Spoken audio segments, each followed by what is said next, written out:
بسم اللہ الرحمن الرحیم، السلام علیکم، آپ کو خوش آمدید۔ میں ہوں سلمان مرزا اور آپ دیکھ رہے ہیں میرا YouTube channel some up with Salman Mirza. کیسے آپ لوگ جناب؟ امید کرتا ہوں آپ سب لوگ خیر و عافیت سے ہوں گے، صحت مند ہوں گے، تندرست ہوں گے، اور یہ ویڈیو دیکھنے کے لیے آپ نے وقت نکالا ہے تو تہہ دل سے ویڈیو کے آغاز میں ہی آپ سب کا میں شکریہ ادا کرتا ہوں۔ جناب، زہرا کاظمی کا معاملہ پاکستان کی تاریخ کا ایک ایسا معاملہ ہوگا جو کہ پہلے یوٹیوبرز کے درمیان جنگ چلی، اس کے بعد عدالتی جنگ چل رہی ہے، نیریٹو کی جنگ چل رہی ہے، ہر طرف جنگ ہی چل رہی ہے۔ ایک عدالت کے اندر ہے، ایک عدالت کے باہر ہے۔ ابھی اس وقت اس کیس میں ایک عجیب سی چیز نکل کر سامنے ہے۔ اقرار الحسن صاحب اور وہ خاتون یوٹیوبر جو خود کو اداکارہ کا نام دیتی ہیں کہ میں اداکارہ بھی ہوں، خاتون یوٹیوبر بھی ہوں، تمام چیزیں وہ آپ نے سامنے آ گئے اور ایک دوسرے پر سنگین قسم کے الزامات لگا دیے۔ اقرار الحسن صاحب کسی تعارف کے محتاج تو ہے نہیں، مجھے یہ اعزاز حاصل ہے، میں اس کو اعزاز سمجھتا ہوں اپنا کہ میں نے اقرار الحسن صاحب کے ساتھ کام کیا، ان کے ساتھ ٹرانسمیشنز کیے ہیں، مختلف پولیٹیکل ٹرانسمیشنز ان کے ساتھ کیے ہیں۔ لاہور کے خان صاحب کے جلسے میں نے ان کے ساتھ کور کیے جب میں ARY نیوز میں ایز اے نیوز اینکر ہوا کرتا تھا، اور نو ڈاؤٹ اباؤٹ اٹ اقرار الحسن کے فینس کی تعداد ٹھیک ٹھاک ہے، ان کے مداحوں کی تعداد بہت زیادہ ہے، اور وہ ایک ایسے جرنلسٹ ہیں جو بہت تیزی سے اوپر آئے، انہوں نے لوگوں کے دلوں میں گھر کر رکھا ہے، انویسٹیگیٹنگ سٹوریز کرتے ہیں، اور بہت ساری چیزیں جو معاشرے میں ہماری گندگی ہے، معاشرے میں غلط چیزیں ہیں، اس چیز کو اجاگر کرنے میں اقرار الحسن کا نام ہے، اور نہ صرف پاکستان میں، دنیا میں ان کو لوگ جانتے ہیں، پہچانتے ہیں۔ دوسری طرف جناب خاتون یوٹیوبر ہیں جن کا نام اس وقت نکل کر سامنے آیا جب یہ زہرا کاظمی کا معاملہ بہت زیادہ سوشل میڈیا پر ان ہوا۔ انہوں نے ایک نیریٹو بنایا، اس نیریٹو کی بنیاد پر لوگوں کی طرف سے بہت ساری چیزیں لان تان ان کو وصول کرنی پڑی، اور اس وجہ سے وہ کہتے ہیں نا کہ نام بدنام نہ ہوں گے تو کیا نام نہ ہوگا، اس طرح سے ان کا نام بھی اوپر نکل کر سامنے آیا۔ مختلف چینل سے ان کے انٹرویوز کیے، اس کے بعد ان کے نام کو اس وقت زیادہ تقویت ملی جب انہوں نے زہرا کاظمی کا انٹرویو کر لیا۔ اب دونوں ایک دوسرے پر سنگین قسم کے الزامات لگا رہے ہیں، اور یہ الزامات ذاتی نوعیت کے ہیں۔ آج میں آپ کو ویڈیو بتاؤں گا جناب کس کا الزام درست ہے، کون کس پر کس طرح کے الزامات لگا رہا ہے اور اس کی حقیقت کیا ہے۔ لیکن آگے بڑھنے سے پہلے جناب ایک بات میں ضرور کروں گا، ہمارے معاشرے کی یہ تلخ حقیقت ہے، غلیظ حقیقت۔ آپ کسی سے دلیل سے بات کریں گے نا، آپ اپنی دلیل پیش کریں گے، آپ کہیں گے یار تم یہ غلط کر رہے ہو اور اس کی دلیل یہ ہے، میں اس دلیل کی بنیاد پر آپ سے کہہ رہا ہوں کہ آپ یہ غلط کرو۔ وہ اس کے پاس دلیل نہیں ہوگی، اس کے پاس سب سے آسان راستہ ہوگا کہ وہ آپ کی ذاتیات پر اتر آئے گا، آپ پر ذاتی حملے کرے گا، آپ کے گھر والوں پر ذاتی حملے کرے گا۔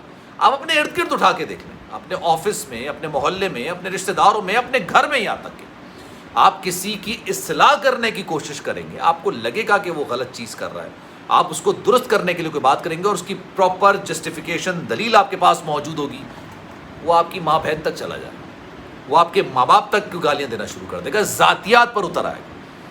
شاید وہ یہ سمجھے گا کہ آپ پر ذاتی حملے کرنے سے اس کی اپنی برائی چھپ جائے گی۔ یہ ہمارے معاشرے کا المیہ ہے، یہ ہمارے معاشرے کا ایک ایسی گندی حقیقت ہے جو کہ ہم سب کو فیس کرنی پڑتی ہے۔ کچھ عرصے پہلے ایک واقعہ ہوا جناب، زہرا کاظمی صاحبہ کا انٹرویو کیا، جو خاتون یوٹیوبر ہیں، انہوں نے جناب ان کا انٹرویو کر لیا۔ اب اس کے بعد یار میں وہ تھا جو میں کہہ رہا تھا کہ انہوں نے انٹرویو کیا ہے، مجھے لگ رہا ہے کہ یہ انٹرویو جو ہے نا تھوڑا سا پلانٹڈ انٹرویو ٹھیک ہے، لیکن میں نے کبھی ان خاتون یوٹیوبر پر ذاتی قسم کے کوئی حملے نہیں کیے۔ میں نے یہ نہیں کہا کہ جناب ان کی شادی کس طرح سے ہوئی، ان کی شادی کے معاملات کیا ہیں، کیسے، جو وہ بیان دیتی تھی میں اس بیان پر دلیل کے حساب سے بات کرتا تھا، لیکن ان کے خلاف ایک گھٹیا کمپین چلائی، تصویریں یہ اور وہ بھی تصویر ایسی جو فوٹو شاپ تصویر ہوتی ہے، اور ہمارے سب سے آسان ٹارگٹ ہوتا ہے لڑکی، اور اس کو بتا دینا کہ جناب یہ کریکٹر لیس، اس کی کریکٹر اسیسینیشن کرنا۔ میں نے اس کی شدید مخالفت کی کہ ایسا نہیں ہونا چاہیے، آپ اس سے دلیل سے اس کو جسٹیفائی کریں نا، آپ کہیں کہ جناب تم جو کر رہی ہو غلط کر رہی ہو، اس کی دلیل یہ ہے۔ اب آج کیا ہو رہا ہے جناب، آج اقرار الحسن کریڈیبل نام ہے، کریڈیبل پرسنالٹی ہے، اچھی شخصیت ہے، میں ان کو جانتا ہوں، ان کی بیگمات کو جانتا ہوں، اچھے لوگ ہیں، پڑھے لکھے لوگ ہیں، پاکستان میں لوگوں کی اصلاح کے لیے کام کرتے ہیں۔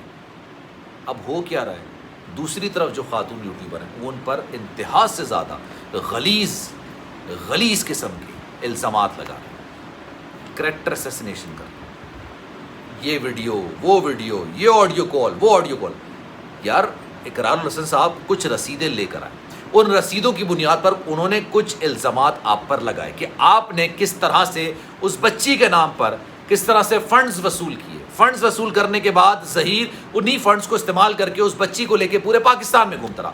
وہ ایک ویڈیو لے کر آئے اقرار الحسن صاحب, وہ ویڈیو بھی اس نکاح خواہ کی ہے جو کہ جیل کے اندر بند ہے. اور میں یہ سمجھتا ہوں کہ بھائی وہ اس نے کوئی قصور نہیں کیا. وہ یہ کہہ رہا ہے کہ میں تو لاہور میں موجود نہیں تھا جس دن نکاح ہوا. وہ یہ کہہ رہا ہے کہ آپ میری کال ریکارڈز ڈیٹا نکال لیں, سی ڈی آر نکال لیں, میں تو لاہور میں موجود نہیں تھا, میں نے نکاح بھی نہیں پڑھایا. اور جو مرکزی ملزمان ہیں وہ پیسے کے بلبوتے پر باہر گھومے. میری نظر میں یار اگر وہ غریب ہے تو اس کی بینڈ بجائی جا رہی ہے, اور جو امیر ہے جس کا اثر و رسوخ ہے وہ مزے کے ساتھ پولیس کی گاڑیوں میں گھوم رہا ہے. وہ ویڈیو اقرار حسن صاحب لے کر آئے اور انہوں نے کہا کہ جناب یہ سنیے, وہ یہ اقرار کر رہا ہے کہ میں نے تو یہ نکاح پڑھا ہے نہیں, اور سامنے جو خاتون یوٹیوبر ہیں وہ اس نکاح کو جائز قرار دے رہی ہیں. اب آپ ایک ایسی چیز لے کر آئیں, آپ نکاح خواہ سے بلوائیں کہ بھائی آپ نے نکاح پڑھا ہے, تو آپ کی بات کو سچ تسلیم کیا جائے گا, اس کی بھی انویسٹیگیشن ہوگی. لیکن آپ نے کیا کیا, آپ نے ان پر ذاتی حملے کسنا شروع کر دیا, ذاتی جملے بولنا شروع کر دیا, آپ نے مختلف یوٹیوبرز کے نام بگاڑنا شروع کر دیا, آپ نے ان کی کریکٹر اسیسینیشن شروع کر دی. اس کو صحافت کہتے ہیں. اگر یہ صحافت ہوتی ہے تو میں تو کہتا ہوں کہ اللہ بچائے ایسی صحافت سے. اور واقعی میں انسان نا غلاظت گٹر صاف کرنے والے انسان کی بھی عزت ہوتی ہے. وہ معاشرے کی گندگی کو صاف کر رہا ہوتا ہے تاکہ وہ گندگی نکل کر روڈ پر نہ آ جائے. اس کی بھی عزت ہوتی ہے, اس کی بھی عزت ہے. میں پہلی بات کروں, اگر یہ صحافت ہے تو اس سے اچھا بندہ وہ کام کر لے یار. یہ صحافت نہیں کہلاتی ہے کہ آپ کسی پر ذاتی حملے کر رہے ہیں. وہ نکاح کی ایک ویڈیو لے کر آیا, وہ کچھ رسیدیں لے کر آیا, آپ کے پاس سفیشینٹ ایویڈنسز موجود ہیں, آپ اس کو جھوٹا قرار دے دیں. لیکن آپ ان کی آڈیو کالز جو کہ فیک ہیں, اصل ہے, میں نہیں جانتا, میں اس پہ بیان نہیں کروں گا, بہت ساری چیزیں آپ لے کر آ رہے ہیں. یہ ہوتا ہے سب سے آسان طریقہ اپنے آپ کو صحیح ثابت کرنے کے لیے. دوسرے کی عزت کے ساتھ, دوسرے کے معاملات کے ساتھ, دوسرے کی گھریلو چیزوں کے ساتھ آپ نے چھیڑ چھاڑ کرنی شروع کر دی. خیر جناب, یہ معاملہ چل رہا ہے. اب اس پر میں چاہوں گا کہ آپ کی کیا رائے ہے, کامنٹ سیکشن اپنی رائے کا اظہار ضرور کیجیے. سلمان مرزا کو دیجیے اجازت. زندگی رہی, صحت رہی تو انشاءاللہ اگلی ویڈیو میں آپ سے پھر ملاقات ہوگی. جانے سے پہلے یہ گزارش ہے کہ اگر آپ اس ساری ڈسکشن میں حصہ لینا چاہتے ہیں, انسٹاگرام پر میرا اکاؤنٹ ہے salman.mrza کے نام سے. جو بھی آپ میسج کریں گے انشاءاللہ میں آپ کے میسج کا رپلائی کروں گا. اور آپ کی کیا رائے ہے, میں چاہوں گا کہ آپ انسٹاگرام پہ مجھے میسج کر کے بتائیے کہ جناب کون صحیح کہہ رہا اور کون غلط کہہ رہا ہے. زندگی رہی, صحت رہی, انشاءاللہ اگلی ویڈیو میں آپ سے پھر ملاقات ہوگی. خیال رکھیے گا اپنا. اللہ حافظ.